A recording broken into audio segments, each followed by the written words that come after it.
Uh, Good evening, ladies and gentlemen, and you're very welcome to the Boyle and Talk Sport preview of day one of the 2022 Cheltenham Festival.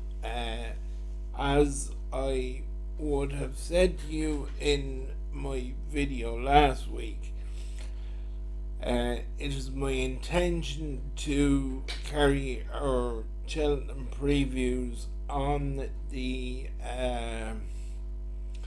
website and on our YouTube channel in video form throughout the week, purely because it makes it much easier for myself to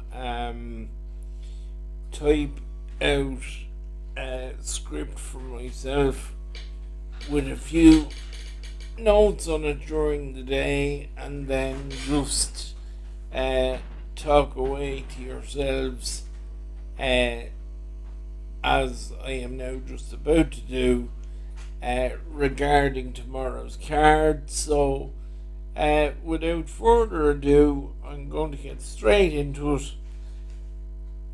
The first race on tomorrow's card, the same as it is every year at the festival, is the Supreme Novices Hurdle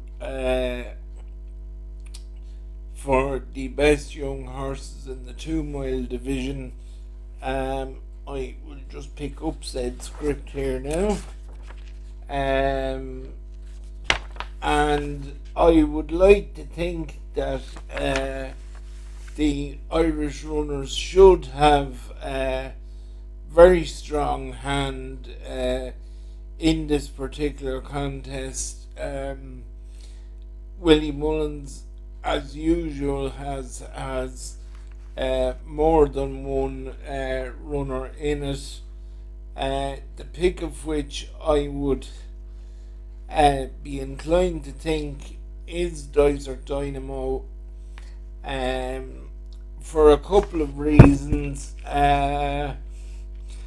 First of all, he is the pick of stable jockey Paul Townend, which at a big meeting like this, and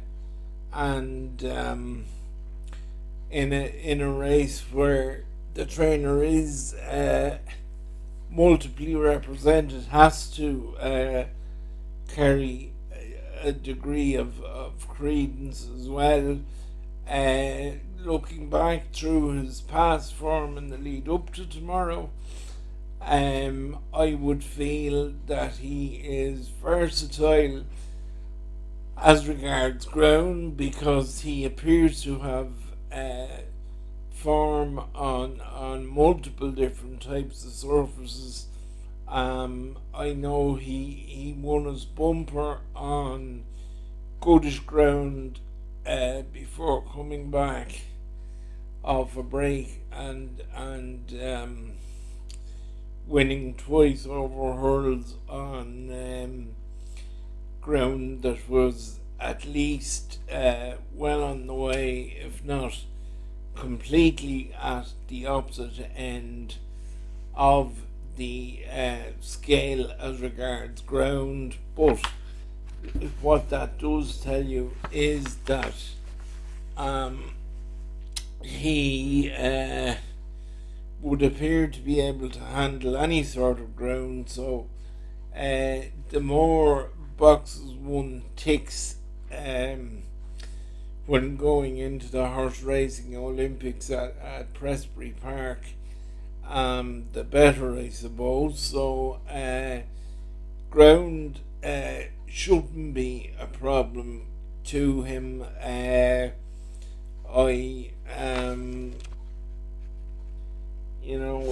Again, I am drawn to the fact, and this may be very obvious, but it's only one man's opinion. I am drawn to the fact that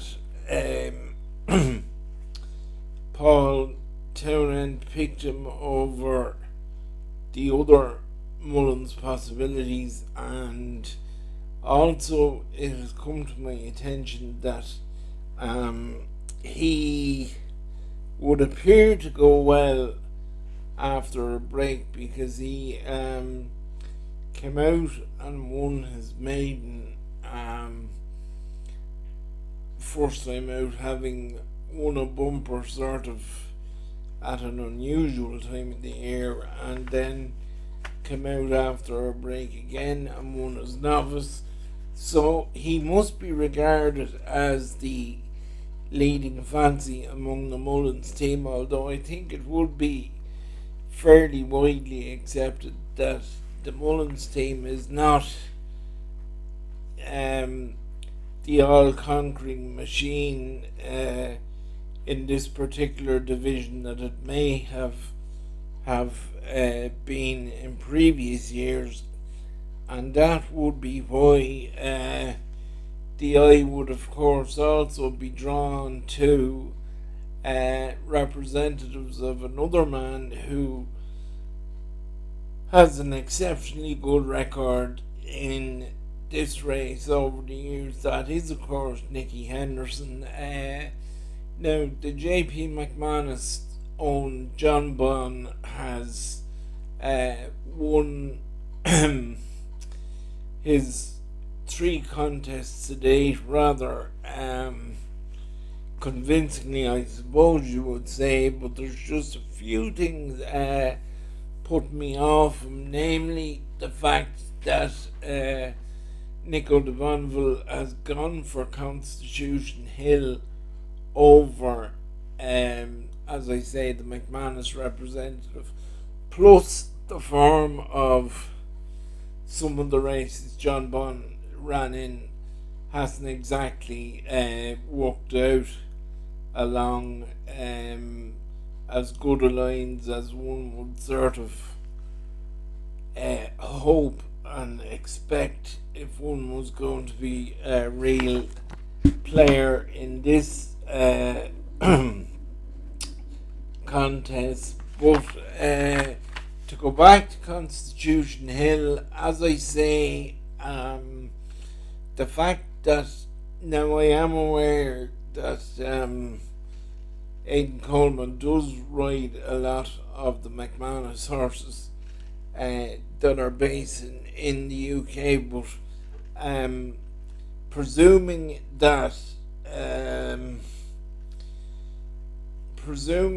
that Nico de Bonneville as stable jockey had the pick of the 7 Barrels runners, it is surely significant that he has gone for Constitution Hill in the Michael Buckley colours rather than the representative in the green and gold hoops. Now, about Constitution Hill, on all form to date, soft ground won't be a problem, which I think at the time of recording, the going in Cheltenham has been given as good to soft in places, so that should be well up his alley.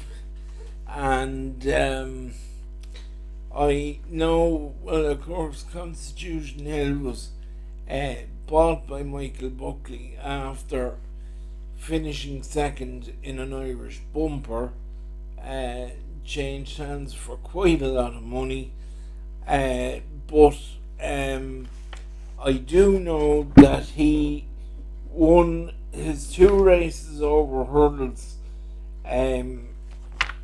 for Nicky Henderson to date by a combined total of 26 lengths, but I do feel that it would be easy enough to pick holes in that form if one was so inclined. So, in conclusion, you're asking yourself, well, what is he going to tip? And what I am going to tip is the Gordon Elliott train Mighty Potter. Now, it's so good to see Gordon back and firing on all cylinders after what was a very trying time for him, and those connected to him, indeed, this time last year. But he has been quite bullish about his prospects going over to Presbury Park this year. Indeed, he was quoted as saying that he has a quote savage team going over this year. Now, knowing the quality of horse that man has trained in the past, and he's a very down to earth sort of realistic sort of man. He's not the type of man to make wild and whirling statements, so that he would come out and say as such will give you some indication of the confidence which there is behind the Elliott team, and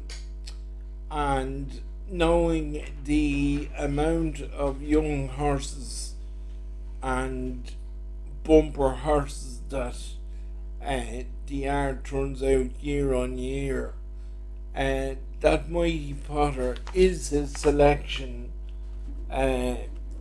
for this race. I think is very telling in itself. Also, mind you, that the animal is his only runner in the race, and the fact that he has already been placed in a grade 1 must surely leave him bang there on all known form. And last time I checked, he was around 7 or 8 to 1. To me, that is most definitely overpriced. So at around 7 or 8 to 1, Mighty Potter will do for me in the first race of the festival, the Supreme Novice Hurdle. Now, moving on, race 2 on day 1 is the Arkle Challenge Trophy Chase, which generally is the novice chasers highlight over the shorter trip, and can very often be seen as an audition for the following year's Queen Mother Champion Chase. If one looks back over some former winners of the race, you see Altior, Azertiu, Moscow Flyer, and some what one might call crack 2 milers in that division. Sprinter Sacra, I know, won it another year. So what it tells you is it takes a very good novice to win it, number 1, and generally whatever horse does win it will have a damn good chance of progressing and scoring at the festival in a different contest in the years which follow that.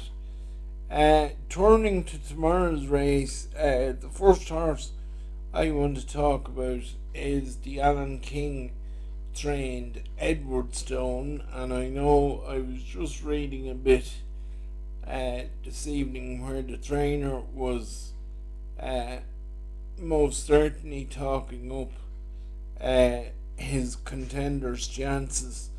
Of course, it's easy to do that because at the moment, at the time of recording, the Alan King representative is unbeaten, and On form to date, good to soft ground would appear to suit this one perfectly, which again, as stated earlier, I believe the ground is currently good to soft in places at Prestbury Park, so that would certainly be right up the street of the Alan King representative. Um, it doesn't altogether look that hot of an article, as I say, compared to some other years, but um, the Alan King is a man who has, of course, um, tasted victory in this race in the past.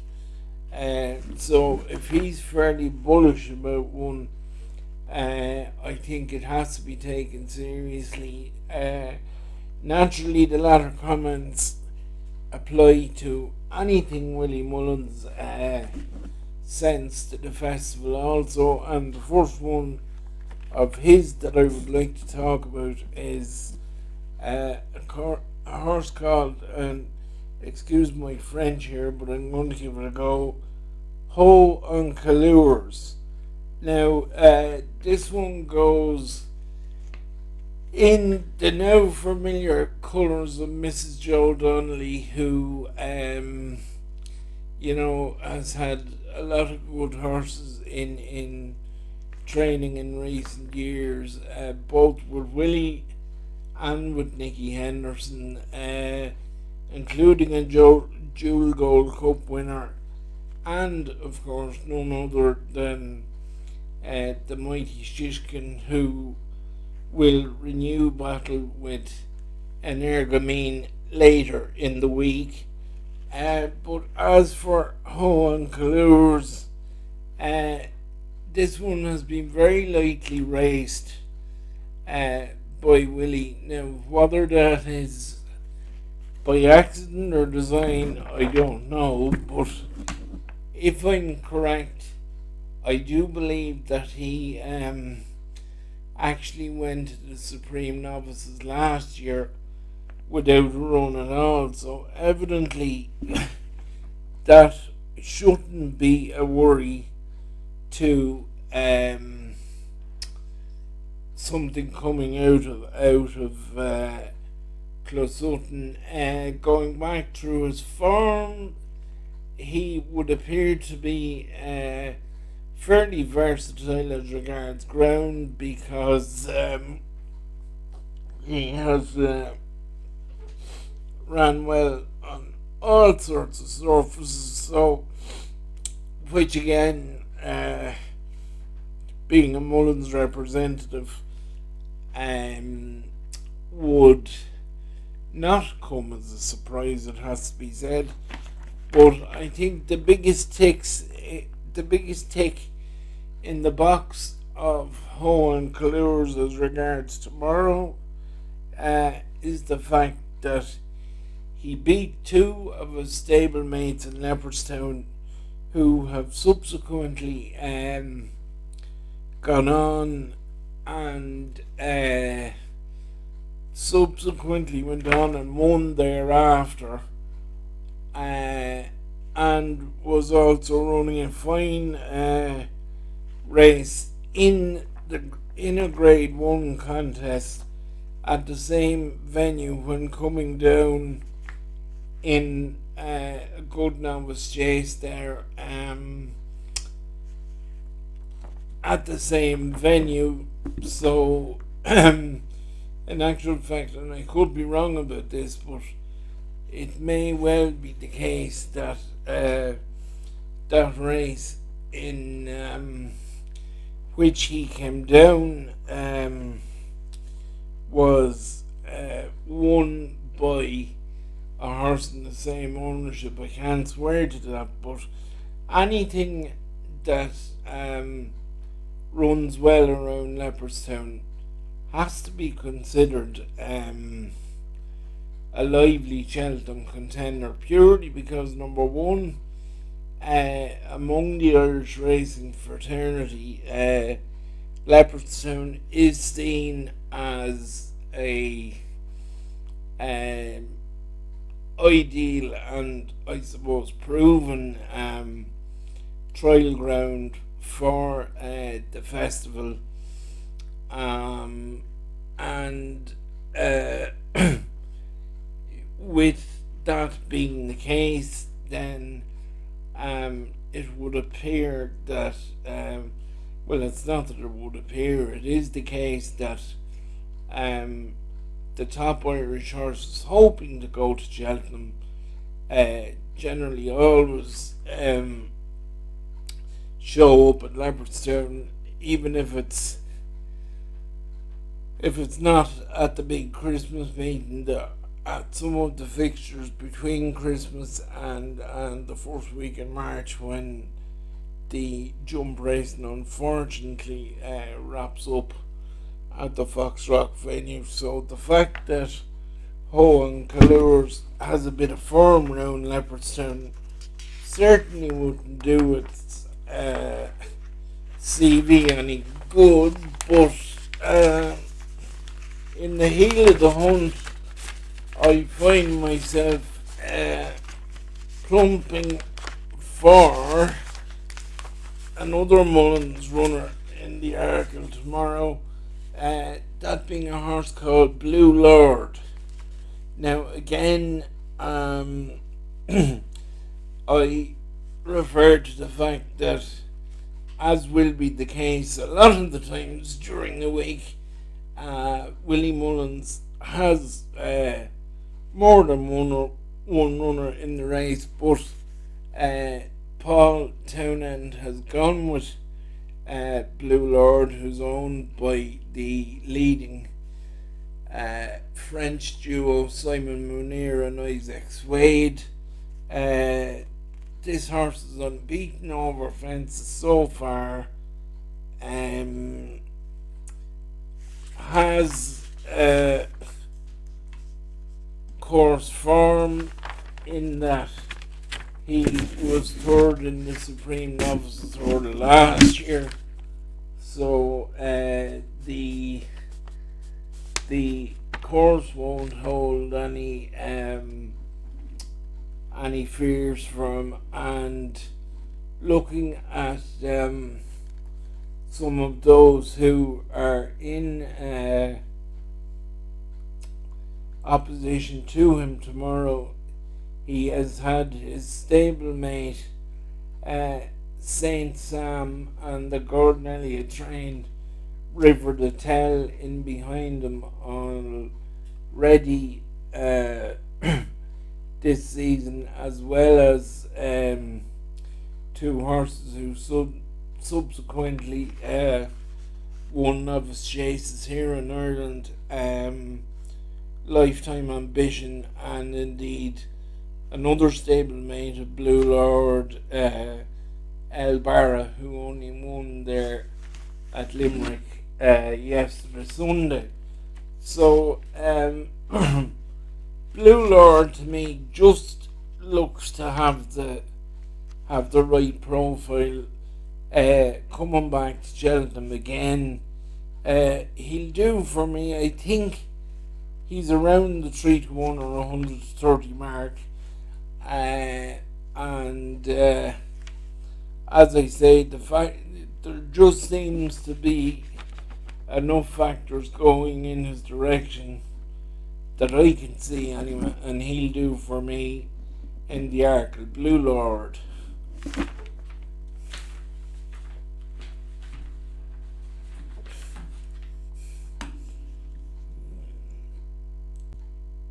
And so we arrive at the first of the week's fiendishly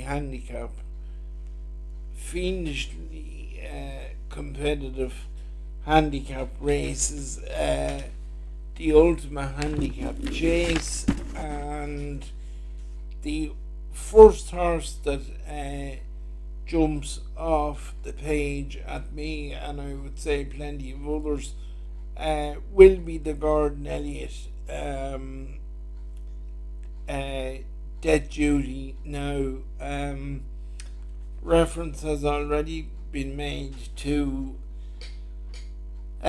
what Gordon perceives as the strength of his team going to the festival this year across all categories of races, but I do know from sources who were at a couple of preview nights which he did beforehand that one horse he was particularly bullish about was one of his representatives in this race, and that is the Gigginstown House Stud owned Death Duty. Now, this horse in a former life was a Grade 1 winner, and while he may be a bit older now, and well, he may be a bit older now, and obviously he's not at the Grade 1 level, or he wouldn't be in a handicap, but I think it's fair to say that no more than a good footballer doesn't become a bad one overnight. A good horse doesn't become a bad one overnight either, and dropping now into handicap company, he must warrant the utmost respect. Indeed, as regards other ones that caught my eye in the race, I first of all find myself staying in the same yard to look at the chances of a horse called Fleur, I think you pronounce it, owned by a man by the name of Claudio Michael Gretsch, who some of you may remember was part of an amalgamation which used to go as Gretchen Parkin. Before that partnership was dissolved, and the owner now has horses in a few Irish yards. This particular one, in fact, if I'm not mistaken, actually started with Joseph O'Brien before going to Gordon. Now, what I did notice was that this particular horse had a quite late start to his seasonal campaign, and it just makes me sort of wonder, was it one that the trainer had, shall we say, laid out with a job such as what's on tomorrow specifically in mind? He would look to appear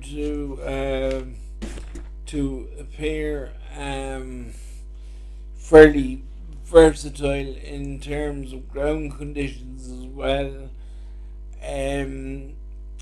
Granted, I will say that he has 7 lengths to make up with his aforementioned stablemate Death Duty as per their most recent meeting, but at about 8 or 9 to 1, with most bookies paying extra places for the week that's in it, I would think that he represents a bit of value in what, as I say, will undoubtedly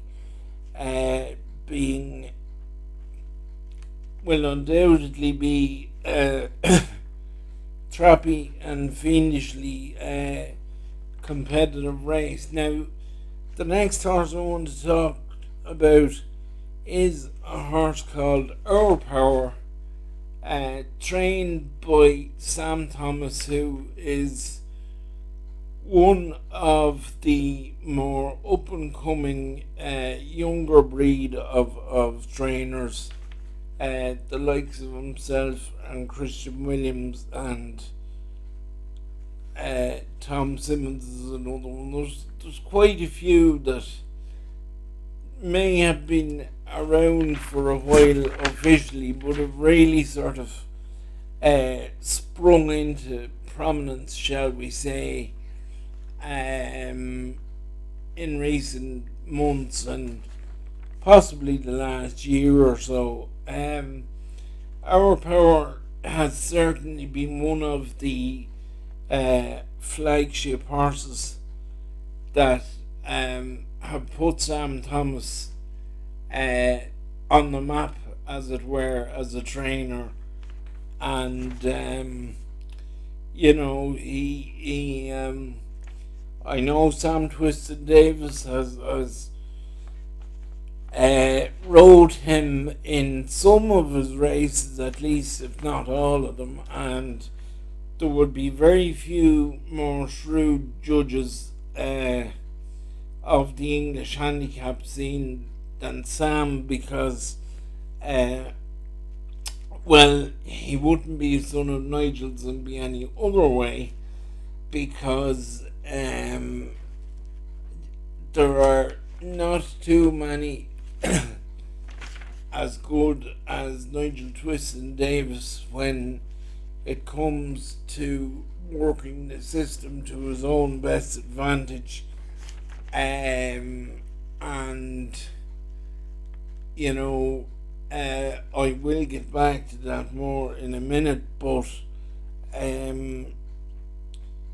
just looking back on some of Our Power's form, good to soft or semi decent ground with a bit of cut in it anyway would look to be his sort of ideal territory, if one wants to put it that way. And again, with trainers, with bookmakers rather, my apologies, with bookmakers paying extra places in some of the handicaps, he could represent a bit of value. When I checked this morning, he was about 16 or 18 to 1. May or may not be that now, so don't quote me or hang me if he's not.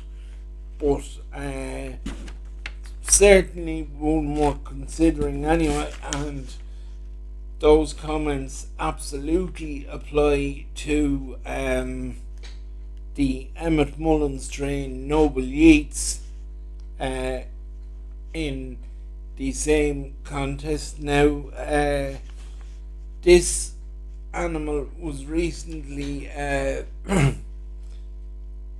purchased by none other than Mr. Robert Whaley Cohen, whose brown and orange silks will be very familiar to National Hunt racing fans at this stage. Indeed, increasingly on both sides of the Irish Sea, because he now appears to have a few horses in training here in Ireland as well. But this one will be his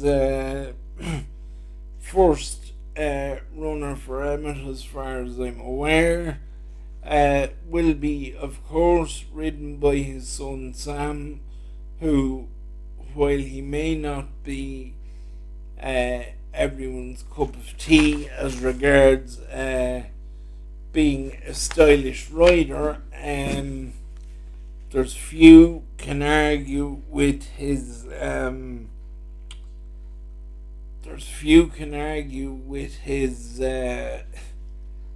pedigree when it comes to some of the races he has won, both when riding against other amateurs and the professionals, of course.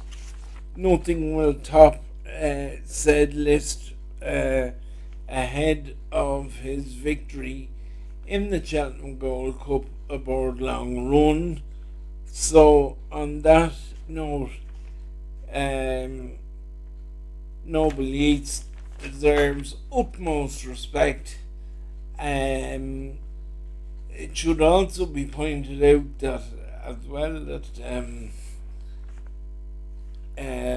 Emmett Mullins has sent very few horses over to Presbury Park, to my knowledge, or indeed the UK, but on the odd occasion he does send horses over in that direction. They have always ran fairly well. And of course, this was never more the case than when he trained the winner of the Great Wood Hurdle at the world's most famous racetrack at the back end of last year. Now, the name of the horse evades me at the moment, and I do apologise for that. But actually, now I think it's come back to me. I think it was the Shunter, but I can't swear to that. But to get back to Noble Yeats, he actually is one of the ones Emmett has sent over to the UK previously, where he has had good placed form behind the Lucinda Russell trained Ahoy Senior, which is a leading fancy for one of the other handicap races later in the week. And as regards here at home, he actually has good place form behind the Noel Mead trained Schoolboy Hours, which won the Paddy Power Chase at Christmas at Leopardstown, and is likely to be that yard's representative in the Aintree National if the Master of Tuva decides to send a horse for that marathon journey. So Noble Yeats is most certainly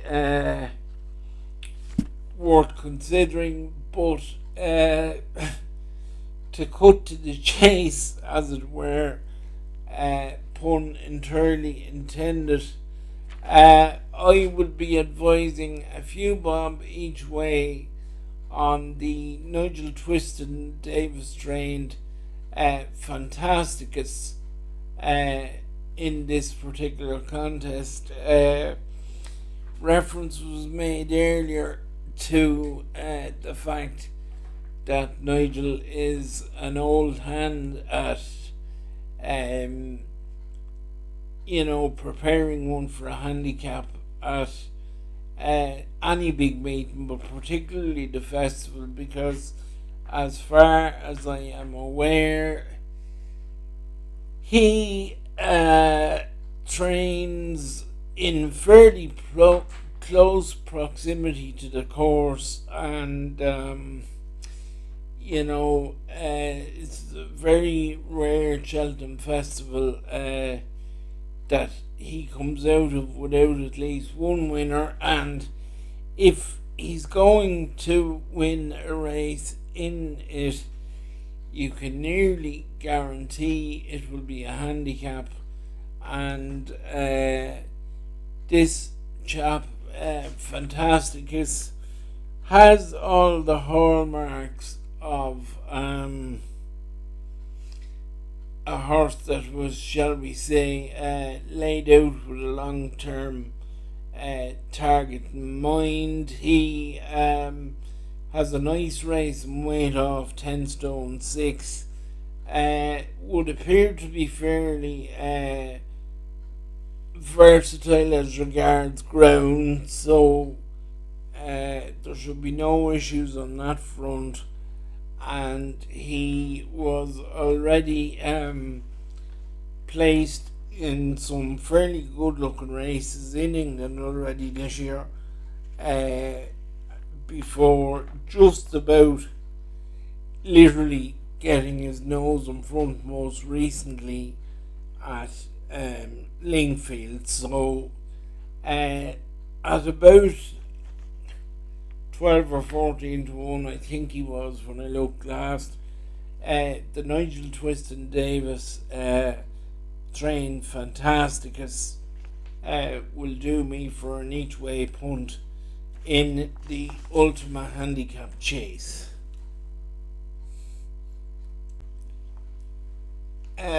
Next on the card, then, tomorrow, Tuesday, we have what is the showpiece on day one of the festival, traditionally, that being the champion hurdle. Indeed, some of the greatest horses of my lifetime,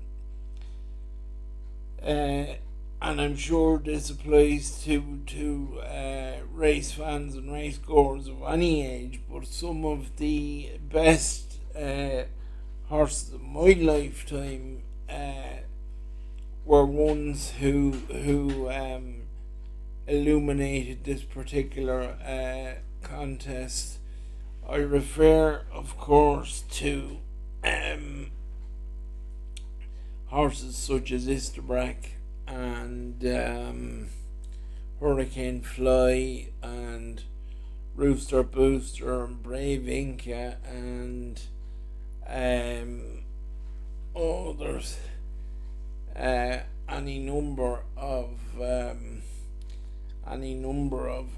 ones one could list, including the Nicky Henderson mare who won it some time ago, whose name absolutely has escaped my mind, ran in JP's colours. Excuse me.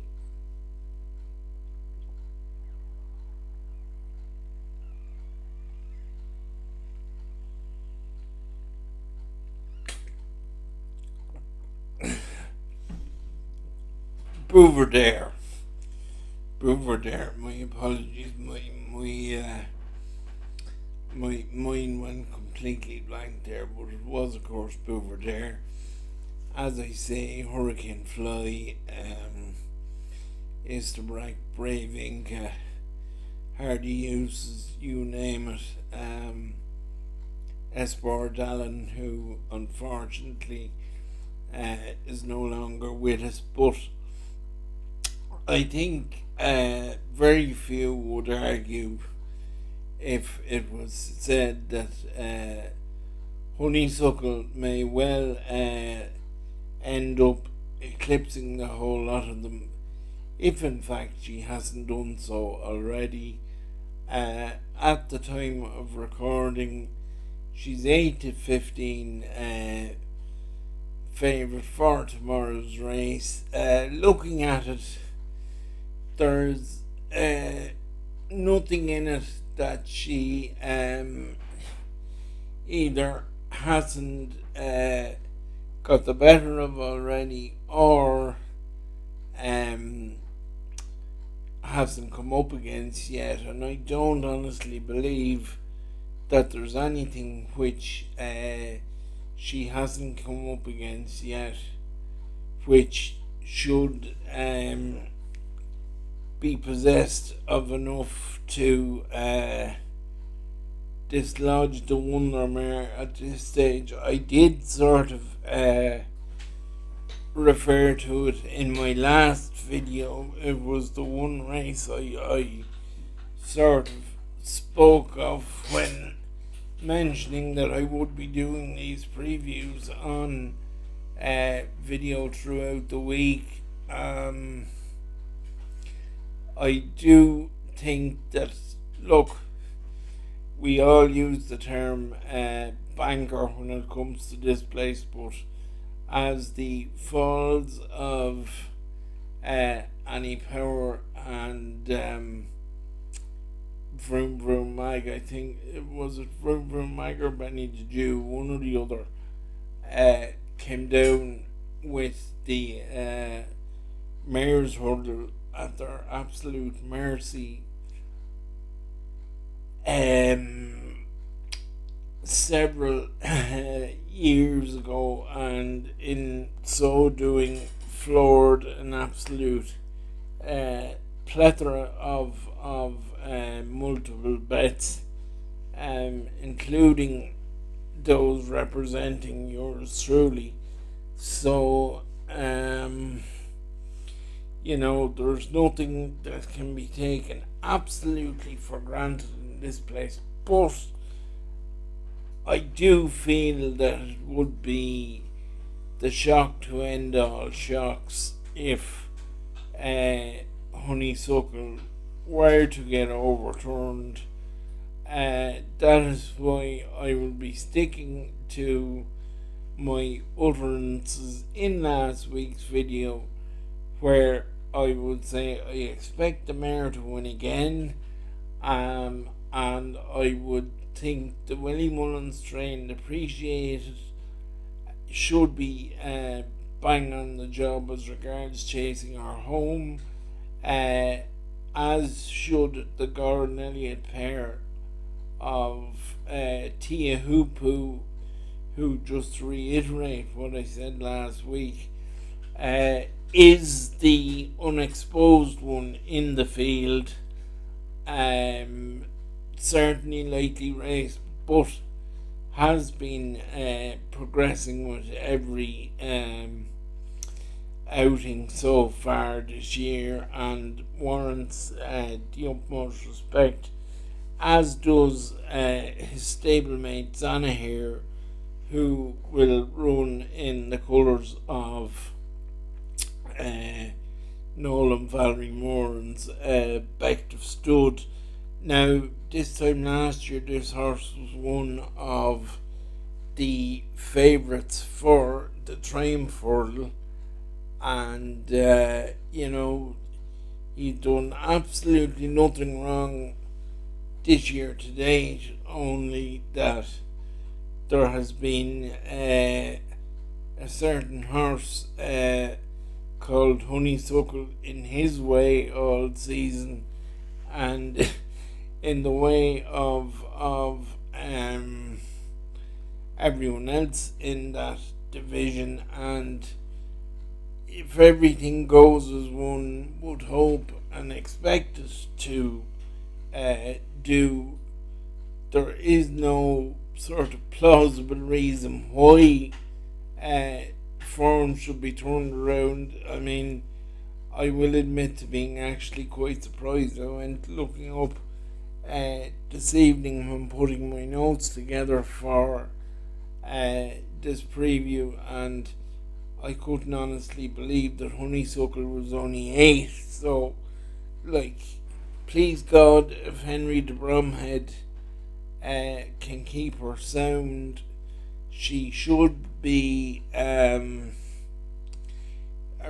and with us and able to light up race courses here, there and everywhere for a good bit of time to come yet. But all being well, I don't see any reason why she should lose her crown, as it were, and I would be expecting her to still be queen of the 2 mile division come tomorrow evening. Now, the contest following that is the Mares Hurdle, which at this stage should be called either the Willie Mullins Mares Hurdle or the Quevega Mares Hurdle, because to be fair to both trainer and horse, they are the ones who made this contest what it is, and it would indeed be fitting if in time to come it was titled thus, just as I do believe it is in Punchestown they have a Quevega Mares Hurdle, and I know in Leopardstown they have a Paddy Mullins Mares Hurdle, which is also most fitting given the great man's achievements with both Dawn Run over timber and Vintage Tipple on the flat as well. So, but anyway, to get to tomorrow's contest, not surprisingly, the first horse I'd like to talk about is Willie Mullins' contender horse by the name of Burning Victory. The choice of Paul Townend out of several Mullins contenders here. Burning Victory, the horse to pick up the pieces, as it were, in the Triumph Hurdle a couple of years back when the Gary Moore train Goshen appeared to have won, only to come crashing down at the last hurdle. Burning Victory obviously has had training problems in the interim, but most recently came back to form in fine style to win at Leopardstown. Now, just how much or what it beat on the day in question could be another matter altogether, but it must be said that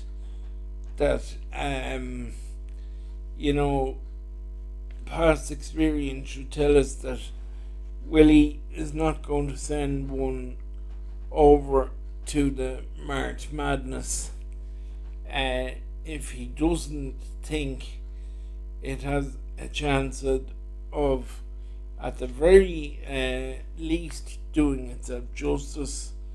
As I say, has course form, evidently runs better on spring ground because only appears to come out at this time of the year. And the stable have farmed the race over the year between Quevega and Glenn's Melody and God knows whatever else. Indeed, I think there may be only 2 years or maybe 3 that a Mullins trained horse hasn't won it. So it would be no surprise at all to see Burning Victory bang there come the closing stages. But similar comments can of course apply to her stablemate Echoes and Rain, who again would appear to be fairly versatile as regards ground conditions, looking at some of her back form, and indeed earlier this season she was placed behind none other than Honeysuckle. So there is nothing that can be knocked about that. There will be plenty of good horses will have finished in behind the Wonder Mare, and will do so again, but as I say, echoes and rain from the Mullins Yard cannot be discounted. Similar comments absolutely apply to the Henry de Bromhead trained Tell Me Something girl, who, of course, was a winner of the Mayor's Novice race at the meeting last term, if I am correct, which I think it was the Mayor's Novice, or yes, it was the Mayor's Novice, because Black Tears won the race we are now talking about, the Senior Mayor's Hurdle, if one wants to call it that. So she has winning course form, which is never a bad thing. Will probably represent Henry de Bromhead and Rachel Blackmore's best chance of striking a winner outside of Honeysuckle on day one at least, and will no doubt carry a lot of punters' hopes. Also carrying the Kenny Alexander colours, and of course, the owner seems to specialise in the racing of mares. As far as I'm aware, he doesn't have any colts or geldings that. It's nearly all mares that he has in training, so that combination is most definitely one which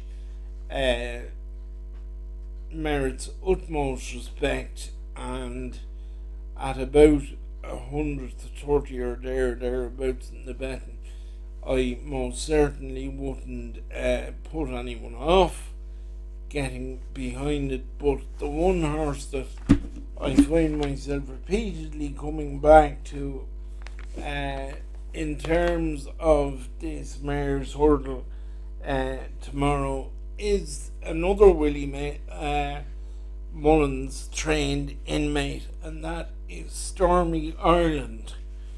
Now, Willie Mullins had Stormy Ireland before, when she was owned by Sullivan Bloodstock, who run their animals in the familiar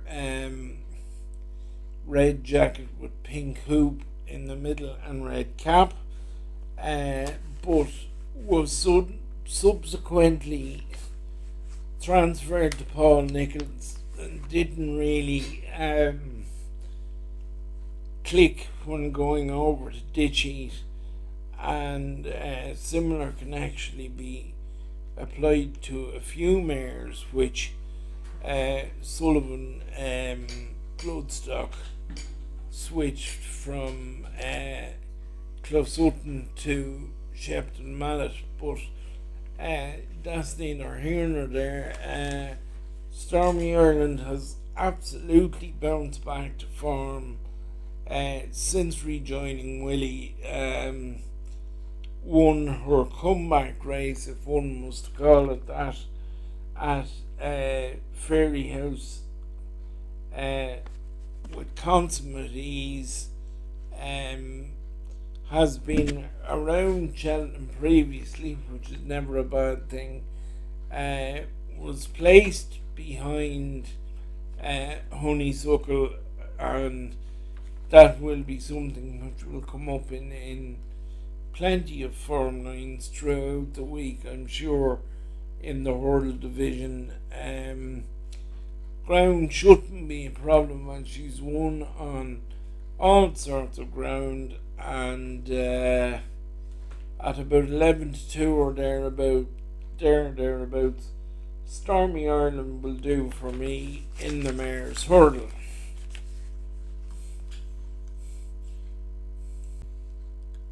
Now, the penultimate race on tomorrow's card, as it always is on day one of the Cheltenham Festival, is the Boodles Juvenile Hurler, which to those of us of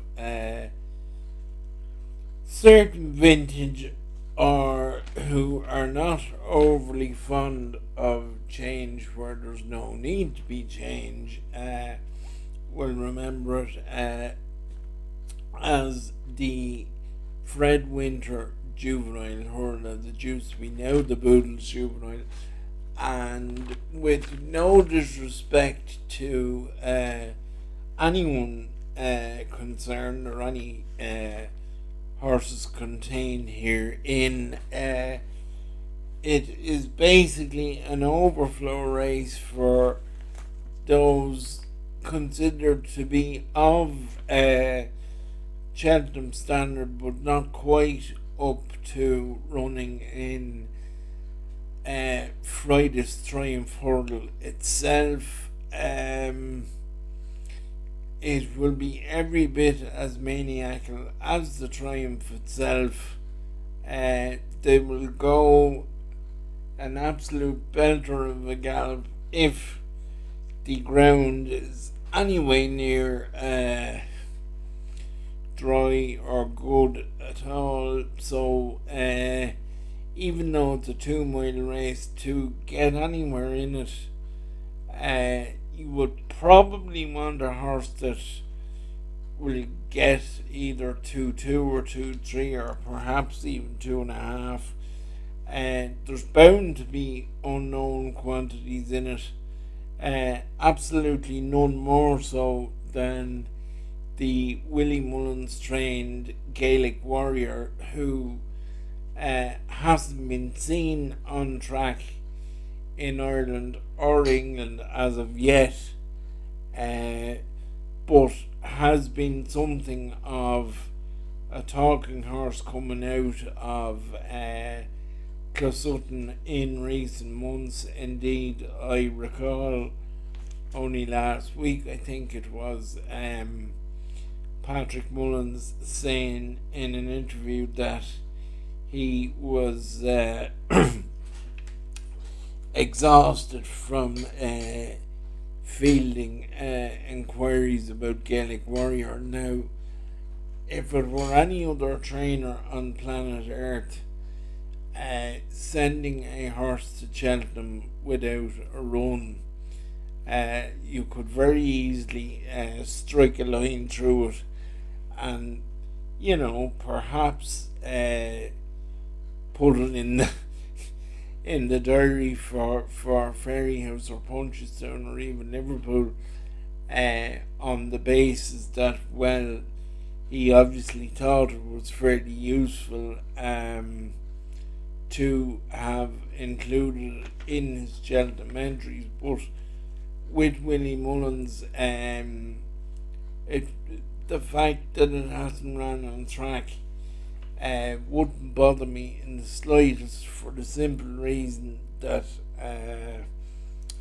I would believe that, again, it's stating obviously he wouldn't be sending it with his team if he didn't think it was totally meritorious being there. Now, I will admit to knowing very little about French juvenile hurdle form, but from talking to a few people this evening before starting to record this piece, who would be better versed in these situations than would I, the horses which Gaelic Warrior had beaten in France have gone on to win at Listed and the French equivalent of Grade 1 company over there. So therefore it would command the utmost respect coming from Closutton and going, as I say, without a run, and I think the fact that the Richie owned youngster is around about 5-2 in the betting without a run tells you all you need to know there. But it must also be added, of course, that in recent weeks and months we have seen quite a number of Richie younger horses starting to come out and show quite an amount of potential.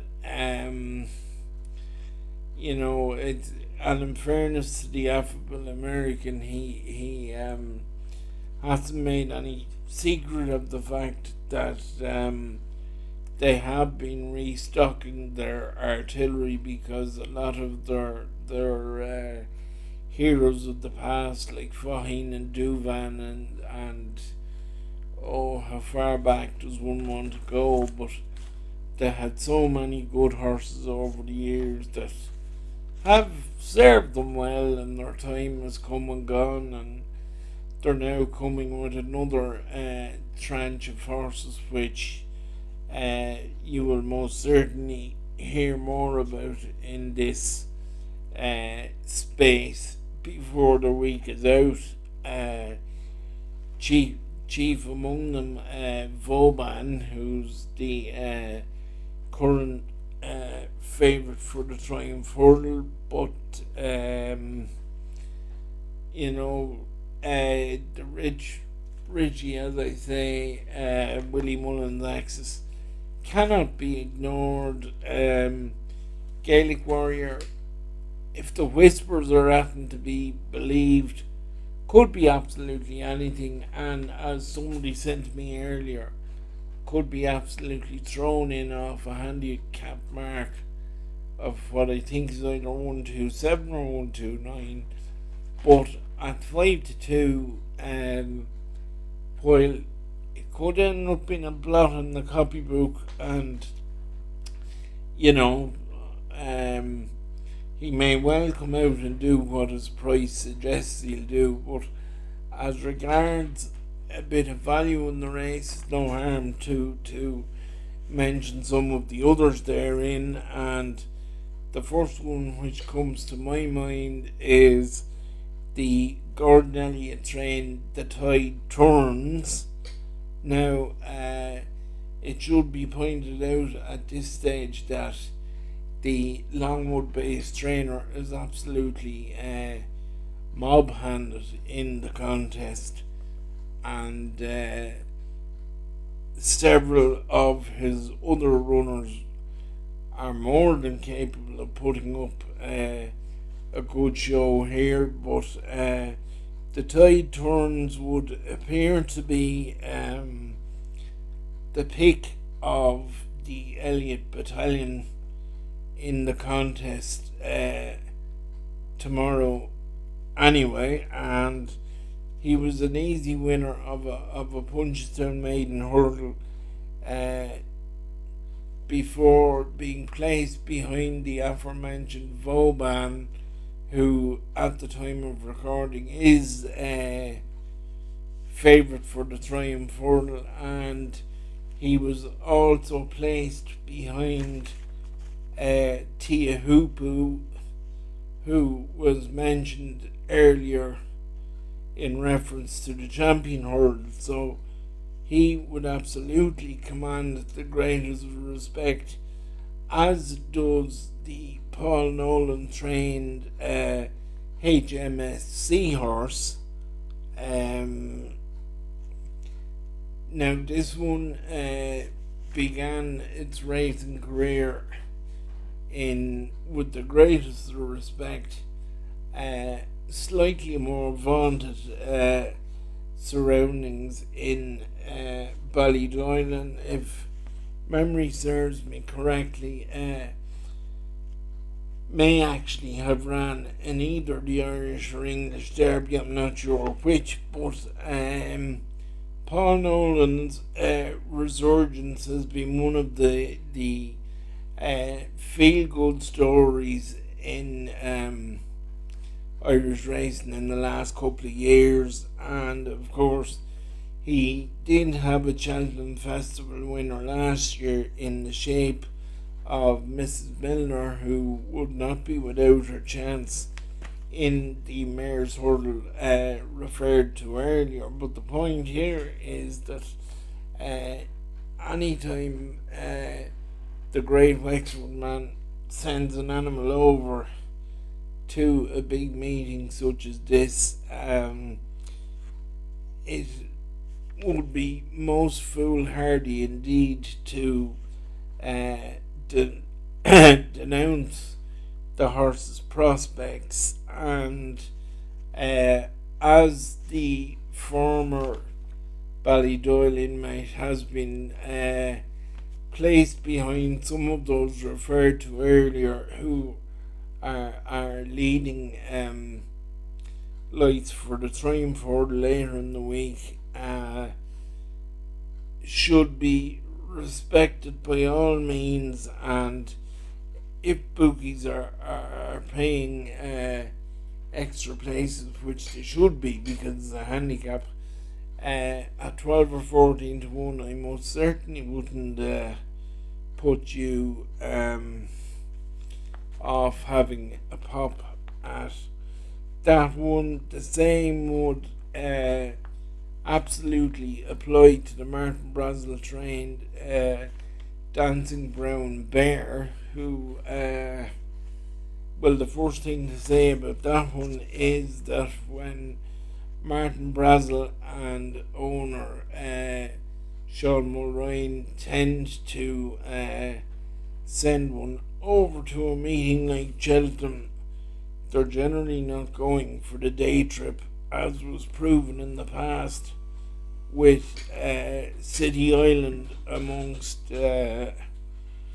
others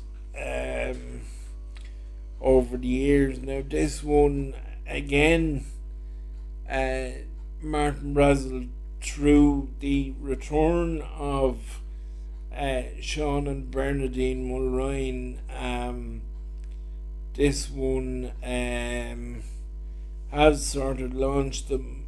This has been one of a few that launched them back into the big time, as it were, and has been placed behind a number of the leading lights in this division, both some of those who reoppose tomorrow and some of those who will show up in the Triumph on Friday. But the difference is, as regards tomorrow's contest, the Brazel horse is in receipt of weight from some of the leading contenders, and one would certainly not put anyone off having a flutter. But to get down to the brass tacks of what my actual selection in the contest is, that will be the Porrick Roach trained Brazil. Now, on jockey bookings, he would appear to be the outsider of the McManus pair, as Mark Walsh has plumped for the Joseph O'Brien inmate Champion Green. But I think it is noteworthy that Brazil is the shorter of the two in the betting at about 8 or 9 to 1. I don't believe, and again, please correct me if I'm wrong in the comments here, I don't believe Porrick Roach has had many or possibly any festival runners since assuming the license from his dad Christie. So the fact that, number one, they have plumped to send this one over. And number two, there appears to be a few bob knocking around for it. It certainly would be where my few bob each way in the contest will be going. The Porrick Roach train Brazil, but with bookies paying extra places and um, it's bound to be a big field. I most certainly wouldn't put anyone off having a few bob on something as a saver in the race as well. And if not Brazil, then I would be inclined to go for the already mentioned Elliot runner, the tide turns. But just to clarify, the Boodles Juvenile Hurdle, few bob each way on the Porrick Roach train Brazil.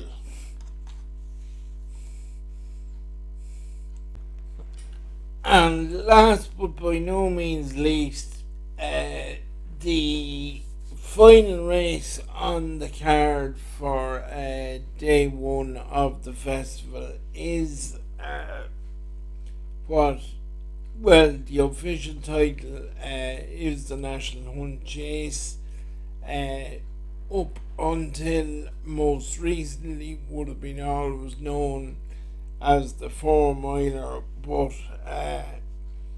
for some reason best known to either the BHA or the Cheltenham authorities, the 2 furlongs were taken off it, which to me makes absolutely no sense whatsoever, but that's neither here nor there. The one thing I will say regarding this year's renewal, aside from the fact that the funds therefrom are going to aid the ongoing conflict. Well, not to aid the conflict, but to aid the other thing, which of course jumps out at one with regard to this particular incarnation of the form. There I go again, calling it the 4 mile nearly, even though, as I say, the distance has been reduced. But the one thing that jumped off the page at this observer, at least, was the particularly small field. Normally, I would have expected there to be a far bigger field competing for the National Hunt Cup, as I think it's called, but there are only a small number of contestants. What I will tell you with a certain degree, with a fair degree of certainty rather, is that I will be amazed if there's not an Irish winner. I see that Gavin Cromwell has engaged the services of none other than Derek O'Connor to partner Vanillier, who is one of a particularly small but apparently select Cromwell team gone over to represent the yard in Cheltenham this year, and the fact that he has engaged the services of somebody like Derek O'Connor, who, along with several others in this category, could presumably have ridden anything they so desired in the contest, the fact that Derek has plumped for Gavin's representative should be indication enough of what's thought of it. That Willie Mullins is or was to be well represented wouldn't be that big of a surprise, though I do see on the ropes who I was actually fancying myself for the contest originally is now a non-runner, which means that Patrick will ride Statler, who from a long way out had been flagged up by both trainer and jockey in this instance for this contest in particular. But I am a great believer in, if it's not broke, don't fix it, and for that reason I will be again sticking with the tried and trusted combination of Jamie Codd and Gordon Elliott to hopefully carry the day again aboard the aboard, in Jamie's case, the Jigginstown House owned Run Wild Fred. Now, Run Wild Fred has been banged there in all the big Irish handicaps here at home this year, and in actual fact a contest like tomorrow's could actually be classified as a step down in class a little bit. So Run Wild Fred for me to round off a good day for the Irish, hopefully. I hope you will get some enjoyment and profitable information out of this little ramble. If you get as much enjoyment out of taking it in as I did out of doing it and getting ready for it, and that'll be my day made. Happy punting to you all, and I will see you hopefully at some stage on Tuesday evening with Wednesday's Words of Wisdom.